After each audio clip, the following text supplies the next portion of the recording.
పుంగనూరులో TDP ప్రభుత్వం ఏర్పాటు అయినప్పటి నుండి వైఎస్ఆర్సీపీ నాయకులు ఏ కార్యక్రమం జరపాలనుకున్నా టీడీపీ శ్రేణులు జరగనివ్వడానికి అవకాశం ఇవ్వడం లేదని పలువురు ఆరోపిస్తున్నారు.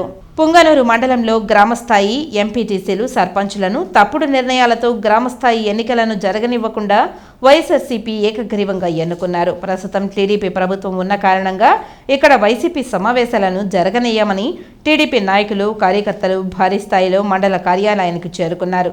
ఇది గమనించిన వైసీపీ శ్రేణులు ఒక్కరు కూడా ఇక్కడ జరగబో మండల సమావేశానికి హాజరు కావడం లేదు. ఏ సమయానికి ఏం జరుగుతుందో అని హైటెన్షన్ నెలకొనడంతో మండల కార్యాలయం చుట్టూ పోలీసు బందోబస్తు ఏర్పాటు చేశారు.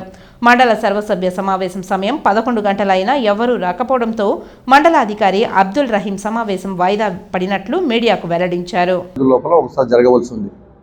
అందులో భాగంగా 17వ తేదీ సర్వసభ్య సమావేశం ఏర్పాటు చేయడం ఉంది. అందులో భాగంగా ప్రతి ఒక్క ఎంపీటీసీ సభ్యులకు, సర్పంచులకు, మన ఎమ్మెల్యే గారు, ఎమ్మెల్సీ ఎంపీ కూడా అందరికీ సర్క్యులర్స్ ఇవ్వడం జరిగింది.